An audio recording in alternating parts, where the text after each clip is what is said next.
नमस्कार, आपके साथ मैं हूं अंजना ओम कश्यप और आपका ब्लैक एंड व्हाइट में स्वागत है। नमस्कार, मैं हूं अंजना 2.0 और मेरी तरफ से भी खबरों के इस विश्लेषण में आपका स्वागत है। आज सबसे पहले हम आपको ईरान इजराइल युद्ध के बारे में बताएंगे। 4 दिन के युद्ध के बाद इजराइल ने कहा है कि उसने तेहरान के एयर स्पेस पर कब्जा कर लिया है और अब ईरान पर उसकी एरियल सुपीरियॉरिटी कायम हो गई है।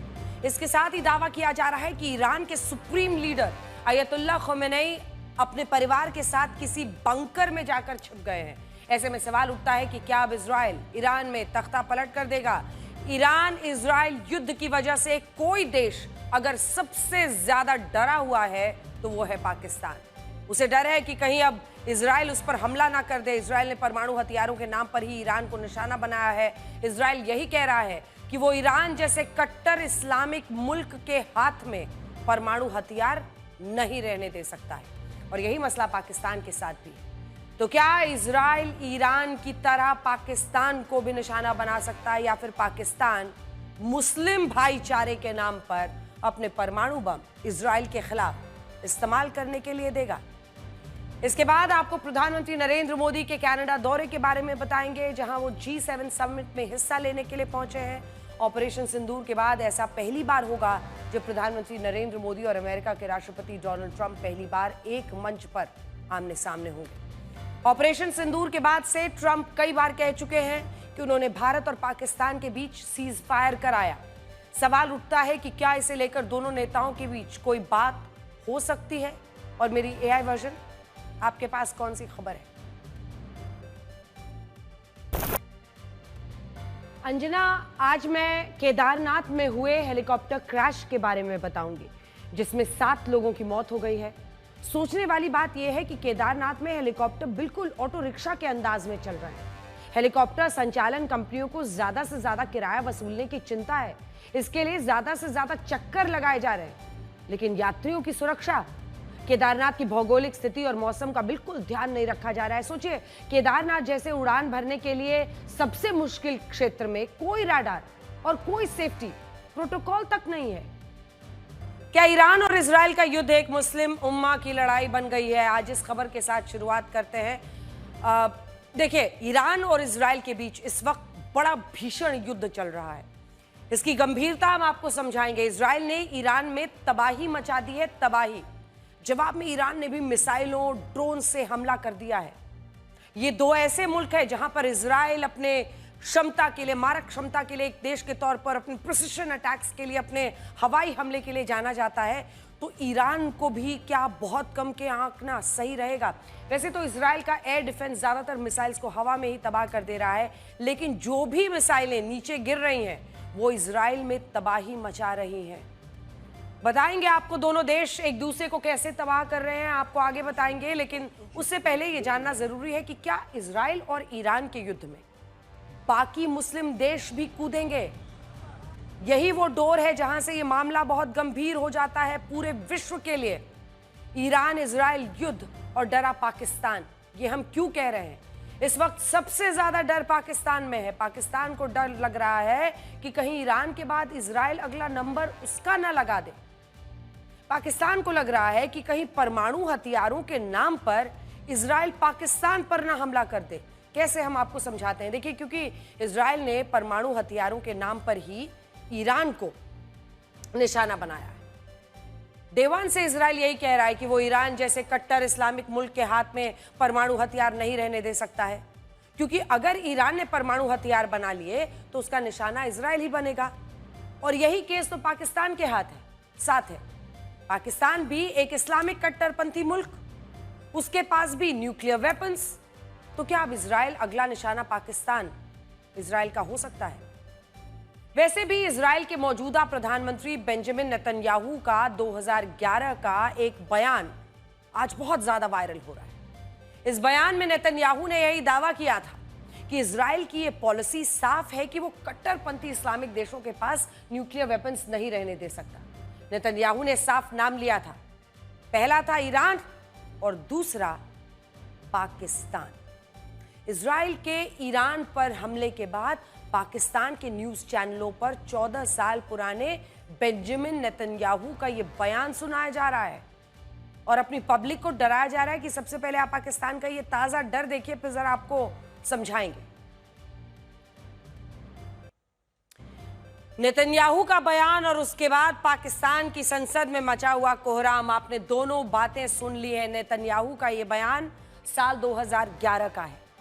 नेतन्याहू की समझ आखिर किस तरह की है इससे साफ हो जाता है, लेकिन पाकिस्तान को यह लग रहा है कि कहीं इजराइल पाकिस्तान पर अब हमला ना कर दे, वो पुरानी बात उनकी दिन की रात की चैन खराब करे। इसीलिए तो पाकिस्तान के रक्षा मंत्री वही साहब जो उल्टा सीधा बताते हैं, सोशल मीडिया से ही चलते हैं, सोशल मीडिया पर पोस्ट कर रहे हैं कि दुनिया को इजराइल की परमाणु शक्ति पर चिंता करनी चाहिए, क्योंकि एक ऐसा देश है जो किसी भी इंटरनेशनल परमाणु अनुशासन से नहीं बंधा।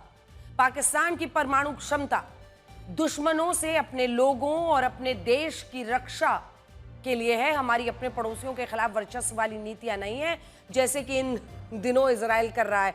ये वाली लाइन जरा सुनिए।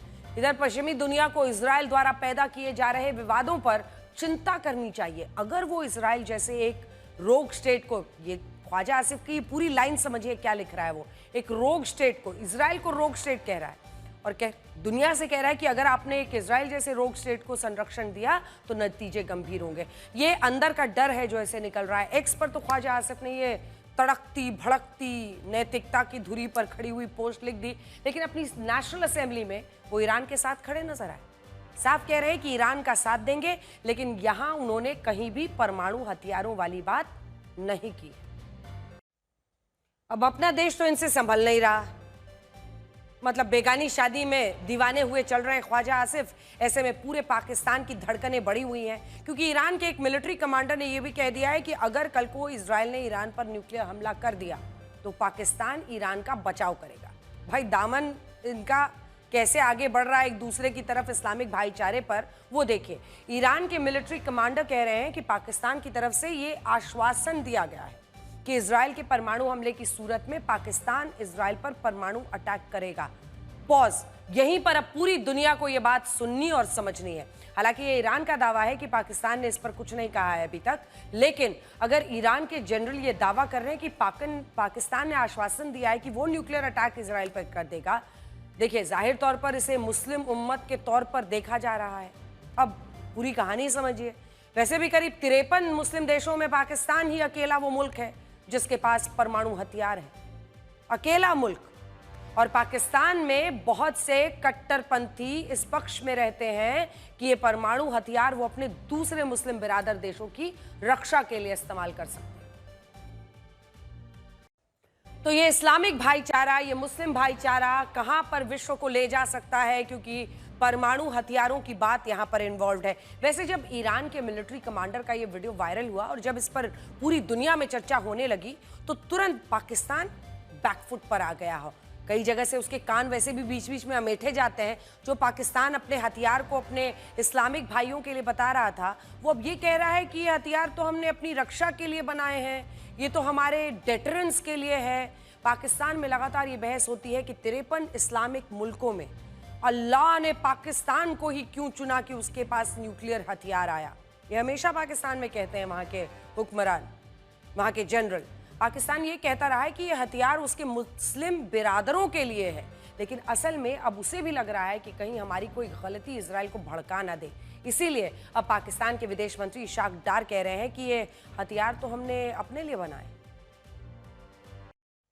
जब डर लगता है तो ऐसी ही बोली निकलती है, लेकिन मौजूदा दौर में कोई भी देश दूसरे देश के युद्ध में कूदता नहीं है। पाकिस्तान की तरफ से भले ही आवाज उठ रही हो कि इजराइल पर हमला कर देना चाहिए, लेकिन पाकिस्तान ये हिम्मत कर नहीं सकता। और उसकी एक बानगी आपने देख ली कि इशाक डार खुद ही कह रहे हैं कि ये गलत इंफॉर्मेशन है। सोशल मीडिया को लेकर एक तो इनके मंत्री कितने परेशान रहते हैं, खबर भी वहीं से कंफर्म करते हैं, खबर भी वहीं से उठाते हैं। वैसे भी पाकिस्तान और इजराइल के बीच किसी भी तरह के कूटनीतिक संबंध है नहीं, बल्कि पाकिस्तान के तो पासपोर्ट पर लिखा हुआ है कि ये पासपोर्ट इजराइल को छोड़कर दुनिया के हर देश में वैध है। आप सोचिए, पाकिस्तान का पासपोर्ट इजराइल में वैध नहीं है, not valid, valid in all other countries except Israel, क्योंकि पाकिस्तान इजराइल को एक देश के तौर पर मान्यता नहीं देता है। यहाँ तक कि पाकिस्तान की एयरफोर्स तो इसराइल के खिलाफ युद्ध लड़ती रही है। ये जो तस्वीरें आप देख रहे हैं पाकिस्तानी एयरफोर्स के हेडक्वार्टर्स के अंदर के म्यूजियम की ये तस्वीरें हैं। ये वर्दी इजरायली एयरफोर्स के एक पायलट की है जिसे सीरिया के गोलान हाइट्स में 26 अप्रैल 1974 को पाकिस्तानी एयरफोर्स के पायलट ने मार गिराया था और इजरायली पायलट की यूनिफॉर्म को पाकिस्तान अपनी वॉर ट्रॉफी कहता है। उस वक्त पाकिस्तानी पायलट अरब फोर्सेस की तरफ से लड़ रहे थे, लेकिन इन 50 वर्षों में स्थिति बहुत बदल चुकी है। इजराइल ने पूरी दुनिया में और खास तौर पर अगर आप देखिए अरब वर्ल्ड में, अरब जगत में यह साबित कर दिया है कि उस इलाके का एकमात्र बादशाह इजराइल ही है। वैसे ही सारे अरब मुल्क एक नहीं है। पाकिस्तान की हालत पहले से खराब, वो अरब और मुस्लिम देशों के पास जाता तो है, लेकिन पाकिस्तान की हैसियत एक गरीब भीखमंगे देश वाली है, उससे ज्यादा कुछ नहीं। वो अपने मुस्लिम बिरादरों के पास अपने लिए डॉलर्स, मतलब कुछ मिल जाए कहीं से, यही डॉलर्स के इंतजाम के लिए पहुंचता है। और वैसे भी पाकिस्तान के गले में चीन और अमेरिका का पट्टा है, इसीलिए इस बात की संभावना कमी है कि पाकिस्तान इजराइल पर सीधा कोई भी अटैक करने की कोशिश करेगा। और इसी का नतीजा है, ये जो पट्टा उनके गले में टंगा हुआ है, उसी का नतीजा है कि आज इशाक डार ने क्लैरिफिकेशन दी है बाकायदा वहां पर पार्लियामेंट में। हालांकि अब मौजूदा परिस्थितियों में पाकिस्तान की पहली चिंता यह है कि इजराइल और भारत अच्छे दोस्त हैं। भारत और पाकिस्तान के हाल के युद्ध में भी पाकिस्तान की तरफ से ये आरोप लगे कि इजराइल ने भारत को हथियार दिए। भारत ने जो मिसाइल अटैक किया तो बहुत से पाकिस्तानी एक्सपर्ट्स ये आरोप लगा रहे थे वहां पर बैठकर कि हथियार तो इजराइल ने दिए थे, इजराइल के हथियार थे। पाकिस्तान को भारत और इजराइल की जो स्ट्रेटेजिक एक पार्टनरशिप है, रणनीतिक पार्टनरशिप, एक मिलिट्री सैन्य पार्टनरशिप है, बहुत ज्यादा उससे डर लगता है पाकिस्तान को। और अब ईरान पर इजराइल के हमले के बाद पाकिस्तान में नया डर दिख रहा है। पाकिस्तान में जिन कट्टरपंथी ताकतों का जिक्र इजराइल के प्रधानमंत्री इतने वर्षों से कर रहे हैं, वो कोई हवाई नहीं है और उसकी गवाही दे रही है ये तस्वीरें। ये पाकिस्तान के सियासतदान और मौलाना फजलुर रहमान का जलसा है, ये देखिए, जिसमें वो प्रो पैलेस्टाइन, प्रो फिलिस्तीन और प्रो ईरान रैली निकाल रहा है। कुल मिलाकर पाकिस्तान की सड़कों पर इस वक्त इजराइल के विरोध में रैलियां निकाली जा रही हैं। इजराइल के खिलाफ नफरत फैलाई जा रही है, वही नफरत जिसके खिलाफ लगातार बोलते रहे हैं नेतन्याहू। यहूदियों के खिलाफ जिस तरह की नफरत फैलाई जा रही है, उसका गढ़, उसका एपी सेंटर भी पाकिस्तान ही बन रहा है, जैसा वो हिंदुओं के खिलाफ करता है। लेकिन पाकिस्तान चाहे जो मर्जी करे, असल में उसकी दिक्कत यह भी है कि फिलहाल वो ईरान से पेट्रोल की बहुत बड़ी मात्रा में स्मगलिंग करता है और इस युद्ध के बाद ये स्मगलिंग बंद है, जिसकी वजह से पाकिस्तान में पेट्रोल की भारी किल्लत हो रही है। एक रिपोर्ट बताती है कि पाकिस्तान ईरान से $1 अरब का सालाना, ये रास्ता भी है, ये वीडियो भी है, $1 अरब का सालाना पेट्रोल स्मगल करता है, चोरी करता है और यहां पर आकर फिर बेचता है। पाकिस्तान की जरूरत का करीब 15% तेल ईरान से स्मगल होकर आता है। ये तेल बलूचिस्तान में ईरान बॉर्डर के जरिए आता है, जहां करीब हर रोज 2000 से ज्यादा वाहनों के जरिए ये तेल पूरे पाकिस्तान में पहुंचता है। इस धंधे में पाकिस्तान के समझिए तो करीब 24 लाख लोग जुड़े हुए हैं। मतलब एक पूरा धंधा है वहां पर, एक पूरा रोजगार है। लेकिन अब इजराइल के ईरान पर हमले के बाद ये स्मगल होकर पाकिस्तान नहीं पहुंच पा रहा है। तो कई किल्लतों में से अब ये पेट्रोल की कीमत पाकिस्तान में लाइन में खड़े हैं। अब ईरान और इजराइल के युद्ध की जो और ज्यादा भीषण हो चला है, उसकी चर्चा कर रहे हैं। इजराइल ने सेंट्रल तेहरान पर भीषण हमला शुरू कर दिया है। इससे पहले इजराइल ने ईरान की राजधानी तेहरान के कुछ इलाकों में के लोगों को सुरक्षित स्थानों पर चले जाने का अल्टीमेटम भी दिया था कि आप हट जाइए। इधर इजरायली डिफेंस फोर्स IDF ने ईरान की भाषा पर्शियन में जारी बयान में कहा है, आप लोग अपनी सुरक्षा के लिए फौरन तेहरान के डिस्ट्रिक्ट 3 के इलाकों को छोड़ दें। अच्छा, ये IDF का तरीका है, ये इजराइल का तरीका है। जब वो हमला करता है तो ऐसी तमाम जगहों के बारे में वो जानकारी दे देता है, वार्निंग दे देता है, ताकि जो आम लोग हैं, जो रिहायशी इलाके हैं, वहां से लोग उसे खाली कर दें। वार्निंग में आगे इजराइल लिखता है, इजराइल की सेना ईरानी शासन के मिलिट्री इंफ्रास्ट्रक्चर पर कार्रवाई करेगी। साफ बोलकर मारता है इजराइल। ये ईरान के नागरिकों को इजराइल की सबसे डायरेक्ट चेतावनी है। इसके बाद से लगातार ईरान से लोगों के बाहर जाने की लाइनें लगी हुई हैं। हम आपको दिखाएंगे, लोग तेहरान छोड़कर फिलहाल भागते हुए नजर आ रहे हैं। ईरान के लोगों को इस चेतावनी के पहले इजराइल ने दावा किया कि तेहरान के वायु क्षेत्र पर उसका नियंत्रण हो गया है। इजराइल के दावों के मुताबिक ईरान पर उसकी एरियल सुपीरियॉरिटी जो है, मतलब हवा में जो है उसकी सुपीरियॉरिटी, उसका वर्चस्व कायम हो गया है और पश्चिमी ईरान से लेकर तेहरान का आसमान उसके कब्जे में है। ईरान में इजराइल के हमलों की भयावह तस्वीरें भी आ रही हैं, आपको दिखाते हैं। वहां के एक ब्रॉडकास्टर की लाइव न्यूज के दौरान इजराइल का हमला हुआ और एंकर को स्टूडियो छोड़कर भागना पड़ा। ये Islamic Republic of Iran broadcasting का स्टूडियो था। देखिए, इस बीच आईडीएफ ने 4 और वरिष्ठ ईरानी खुफिया अधिकारियों को मार गिराया है। ये 4 अधिकारी थे मोहम्मद काजेमी, जो कि आईआरजीसी यानी ईरानी सेना के खुफिया विभाग के प्रमुख थे। एक तरफ से आप समझ लीजिए कि मतलब जिसको कहते हैं आप नब्ज ईरान की, उस खुफिया विभाग के ये सैन्य अधिकारी थे। उनके deputy Mohammad Hasan Mohaqeq, Quds force intelligence के प्रमुख मोहसिन बाकरी और उनके डेप्यूटी अबू अल फदल की भी मौत हो गई है। इजराइल ईरान युद्ध का चौथा दिन है। इजराइल पर ईरान वॉर क्राइम का आरोप लगा रहा है। ईरान के मुताबिक इजराइल ने केरमनशाह के फराबी अस्पताल में हमला किया है। 4 दिनों के युद्ध में ईरान के 224 लोगों की मौत हुई है, जबकि इजराइल के 24 लोगों की जान गई है। युद्ध में ईरान के 1277 लोग घायल हुए और इजराइल के 390 लोग घायल हुए। वैसे तो बीती रात ईरानी मिसाइलों ने भी इजराइल के आयरन डोम डिफेंस सिस्टम को तहस नहस किया है, लेकिन इजराइल की कार्रवाई ईरान पर बहुत भीषण है। तेहरान में हजारों लोग अपना घर बार छोड़ते देखे गए हैं। हम तस्वीरें आपको दिखा रहे हैं, लोग अपने घरों को छोड़कर वहां से भाग रहे हैं। उधर रिपोर्ट्स के मुताबिक इजरायली हमलों से बचने के लिए ईरान के सुप्रीम लीडर अयतुल्ला खुमैनी जो है वो बंकर में छिपे हुए हैं। अच्छा देखिए, रिपोर्ट्स के मुताबिक खमेनेई और उनका जो परिवार है वो उत्तर पूर्व तेहरान के लाविजान में एक अंडरग्राउंड बंकर में इस वक्त रह रहा है, क्योंकि टारगेट नेतन्याहू का सेट है। वो एक एक करके लोगों को मार रहा है और इस रिजीम का प्रीमियर, उसका हेड, उनका सबसे बड़ा टारगेट है नेतन्याहू की।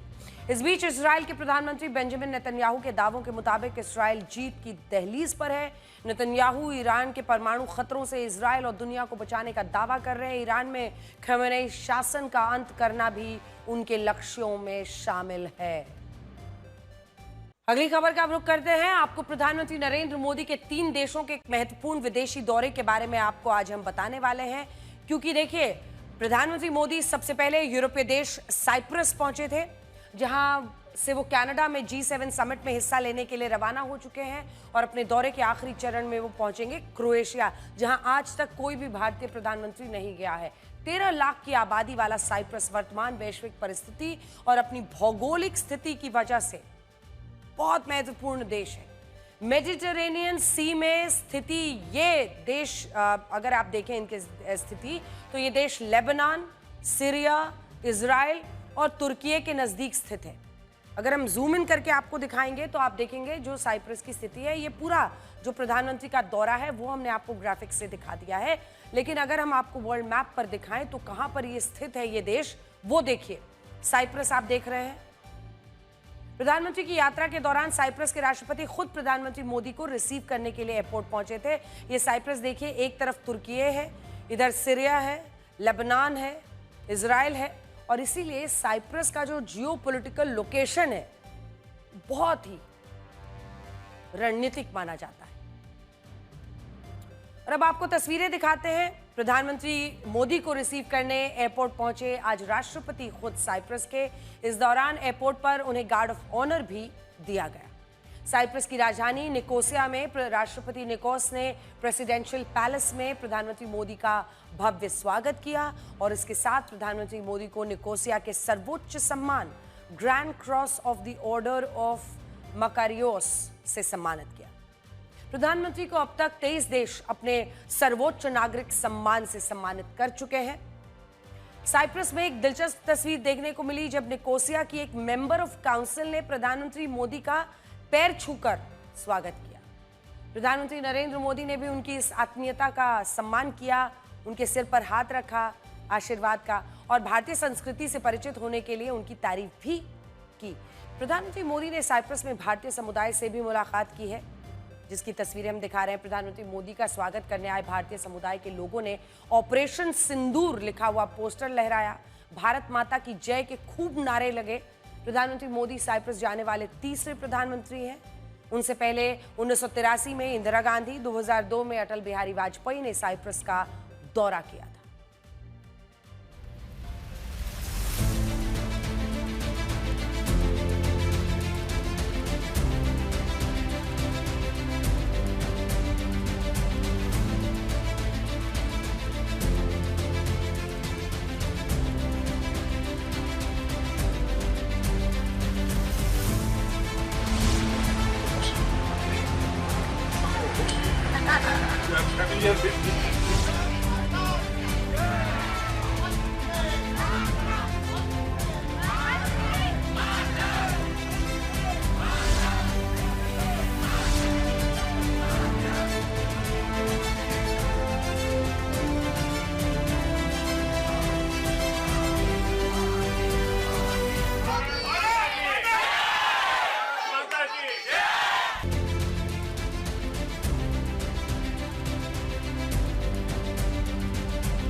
यह सम्मान केवल मेरा, नरेंद्र मोदी का सम्मान नहीं है।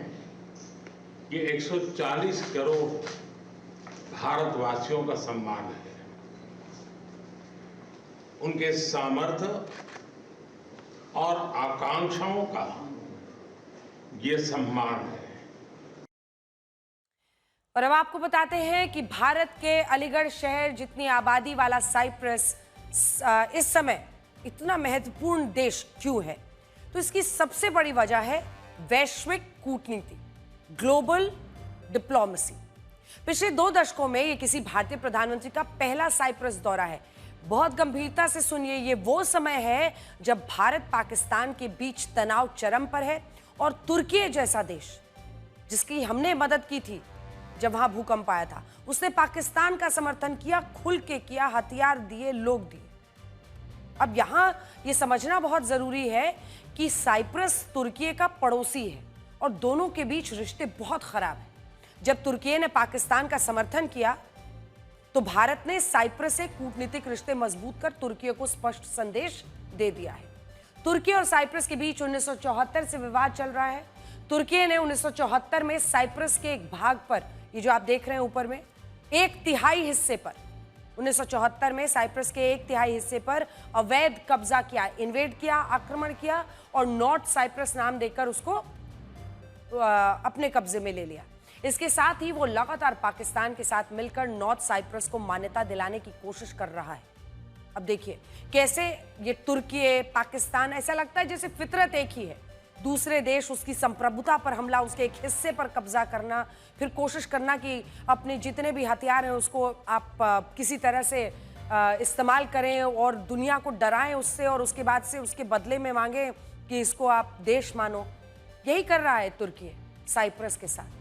1974 से ये दंश साइप्रस झेल रहा है और इसीलिए 1974 में जब ये इन्वेजन किया था, जब ये आक्रमण किया था तुर्की ने, तो भारत ने ये साफ साफ कहा था कि हम साइप्रस की संप्रभुता के साथ, क्योंकि भारत जैसा देश हमेशा ये मानता है कि किसी भी दूसरे मुल्क पर, उसके देश पर आक्रमण करना, वहां की जमीन लेना, ये जो तरीका है ये खत्म होना चाहिए और ये गलत है। और इसीलिए हम 1974 में भी तुर्की के साथ खड़े हुए थे और प्रधानमंत्री ने वही राजनीतिक दांव एक बार फिर से आज खेला है, क्योंकि दुश्मन का दुश्मन अगर दोस्त बन जाए तो आपकी ताकत बड़ी हो सकती है। इससे पहले पाकिस्तान नॉर्थ साइप्रस पर तुर्की के स्टैंड का समर्थन कर चुका है, जिससे साइप्रस सरकार नाराज है, जबकि तुर्की ने हाल ही में ऑपरेशन सिंदूर के समय पाकिस्तान का खुल के समर्थन किया। यानी प्रधानमंत्री मोदी का साइप्रस दौरा पाकिस्तान का हितैषी बन रहे तुर्की के लिए स्पष्ट संदेश है। अब देखिए, साइप्रस दौरे के बाद प्रधानमंत्री मोदी कनाडा के लिए रवाना हो चुके हैं, जहां वो G7 समिट में हिस्सा लेंगे। पूरे विश्व की इस पर नजर है, भारत की तो है ही। ये दौरा इसलिए ज्यादा अहम हो जाता है क्योंकि ये भारत के ऑपरेशन सिंदूर के बाद प्रधानमंत्री मोदी का पहला विदेशी दौरा है, जहां वो दुनिया के तमाम बड़े नेताओं से मिलेंगे और बातचीत करेंगे। और जो हमने पाकिस्तान पर ऑफेंसिव किया आतंकी हमले के बाद, हमने उनके 9 आतंकी ठिकाने नस्तनाबूद किए, हमने उसके हमले के बाद 11 सैन्य ठिकानों पर बमबारी की। ऐसे में इसके बाद मिलना एक सबकी नजर रहेगी कि किस तरह से वहां पर चीजें अनफोल्ड होती हैं, आगे बढ़ती हैं। इस सम्मेलन में हिस्सा लेने के लिए अमेरिकी राष्ट्रपति डोनाल्ड ट्रंप, इटली की प्रधानमंत्री जॉर्जिया मेलोनी और फ्रांस के राष्ट्रपति इमैनुअल मैक्रोन कनाडा पहुंच चुके हैं। इस समिट के दौरान प्रधानमंत्री मोदी की मुलाकात अमेरिका के राष्ट्रपति डोनाल्ड ट्रंप से हो सकती है। हालांकि अभी विदेश मंत्रालय की इस तरह से पुष्टि नहीं आई है कि कोई बायलैटरल टॉक्स होनी है, यानी कोई द्विपक्षीय बातचीत होगी, और अगर होगी तो किन देशों के साथ मुमकिन है। लेकिन दोनों नेता जब एक मंच पर आमने सामने होंगे तो इस पर दुनिया भर की नजर रहेगी, डोनाल्ड ट्रंप और प्रधानमंत्री मोदी, क्योंकि ऑपरेशन सिंदूर के बाद भारत और अमेरिका के बीच बदले हुए घटनाक्रम में दोनों नेताओं का आमना सामना काफी अहम हो सकता है। डोनाल्ड ट्रंप कई बार भारत और पाकिस्तान के बीच सीज फायर कराने का दावा कर चुके हैं, क्रेडिट ले चुके हैं। भारत उनके दावों को खारिज कर रहा है। चाहे हमारा विदेश मंत्रालय हो, चाहे हमारी सेना हो, सबने बताया है कि पाकिस्तान के डीजीएमओ के कॉल के बाद ही, समर्पण वाले कॉल के बाद ही युद्ध को रोका गया।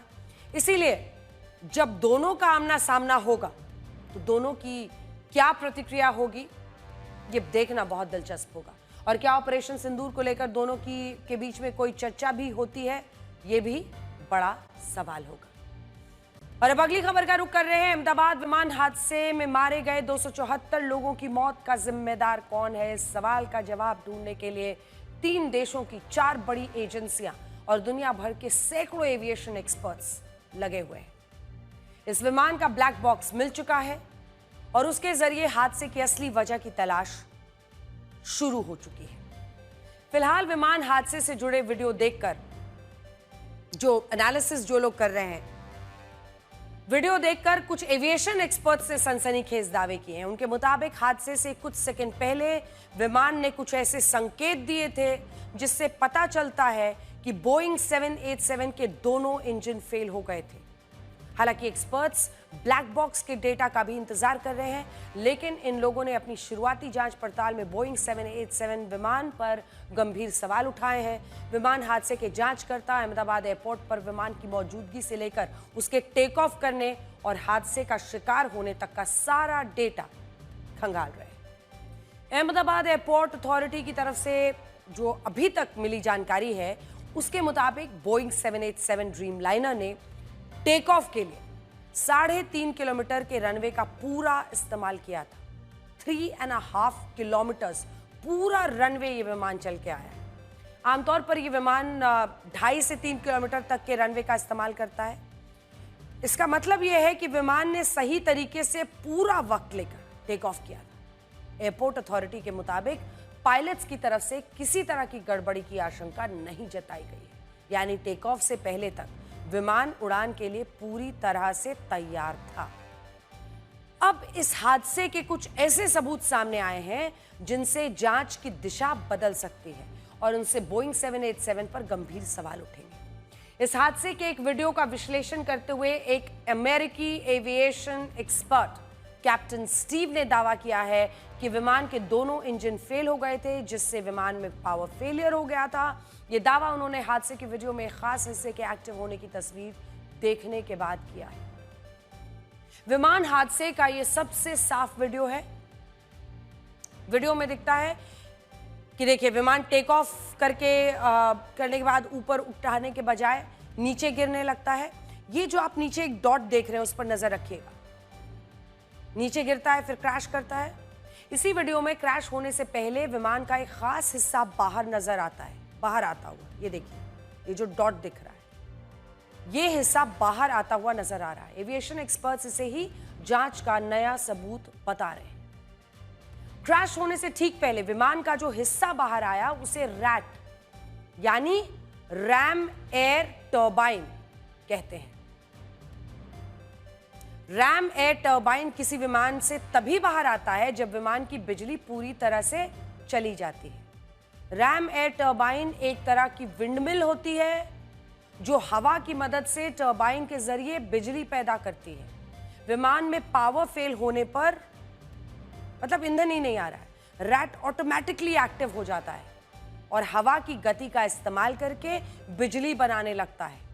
इससे विमान के महत्वपूर्ण उपकरण दोबारा चालू हो जाते हैं। ये बहुत ही इमरजेंसी के वक्त ही ये रैट जो है ये आता है। एक्सपर्ट्स मानते हैं कि रैट के बाहर आने का मतलब है विमान की बिजली पूरी तरह से ठप हो जाना, और ऐसा तब होता है जब विमान के दोनों इंजन फेल हो जाए। आपको याद होगा कि विमान हादसे से ठीक पहले अपने आखिरी मैसेज से पायलट्स ने मेडे कॉल देते हुए थ्रस्ट ना मिलने की बात कही थी।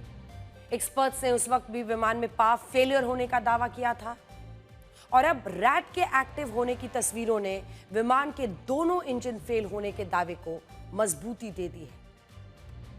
वैसे विमान के दोनों इंजन का फेल होना एक बहुत ही दुर्लभ घटना है। मतलब 80-90% एक्सपर्ट्स बार बार यही कह रहे हैं कि दोनों इंजन एक साथ फेल हो जाना मतलब ये रेयरेस्ट ऑफ रेयर है, बहुत कम।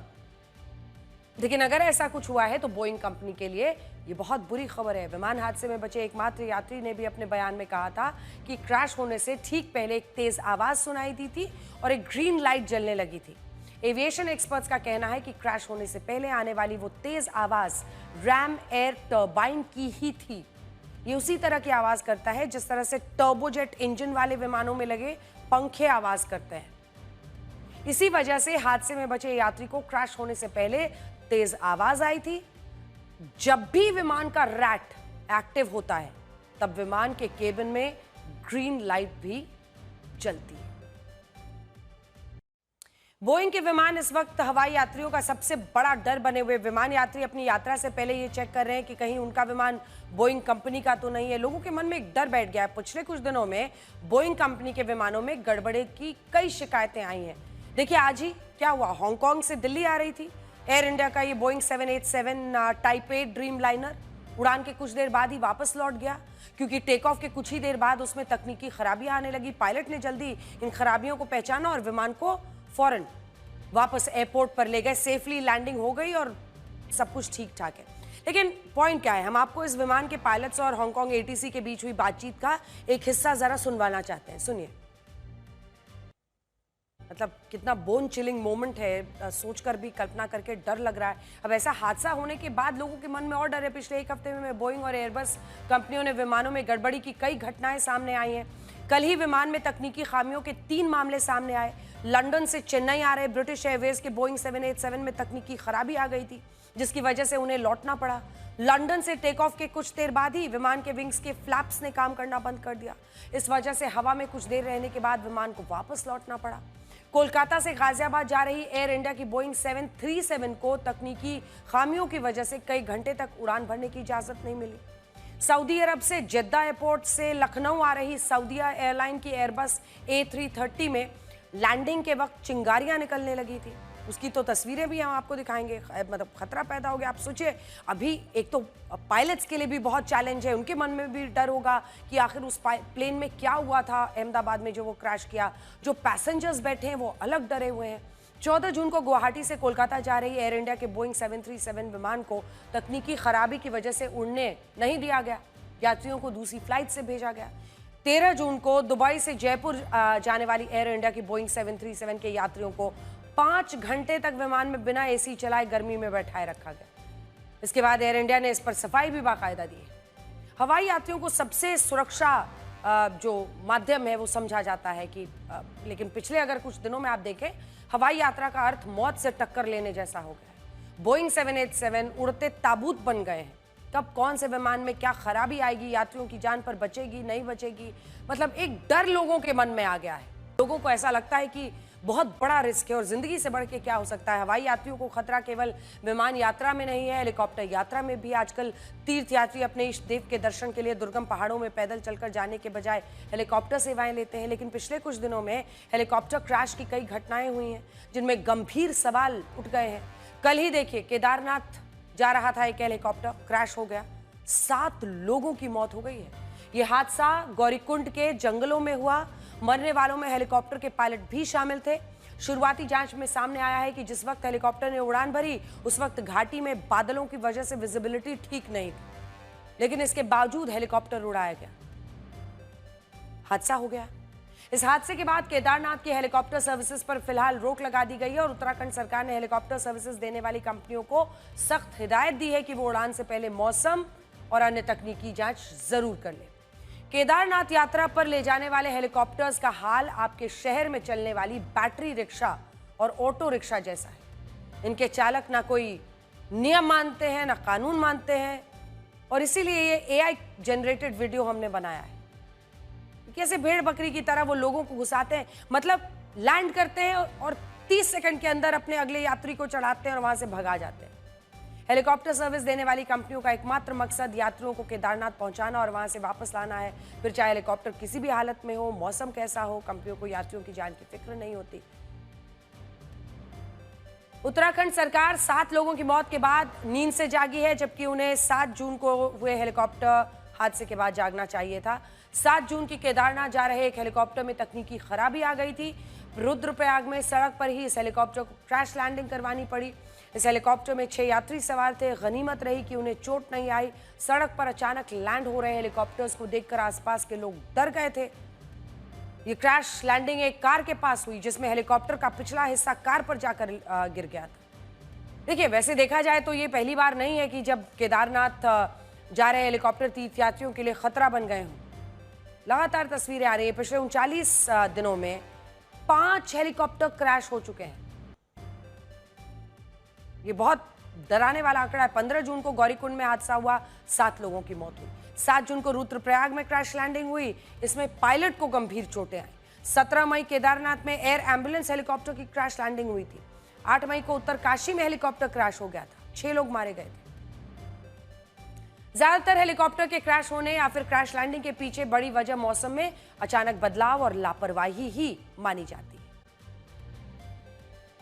और जिंदगी में आगे बढ़ना है तो हर मौके का फायदा उठाओ, लेकिन किसी के भरोसे का नहीं।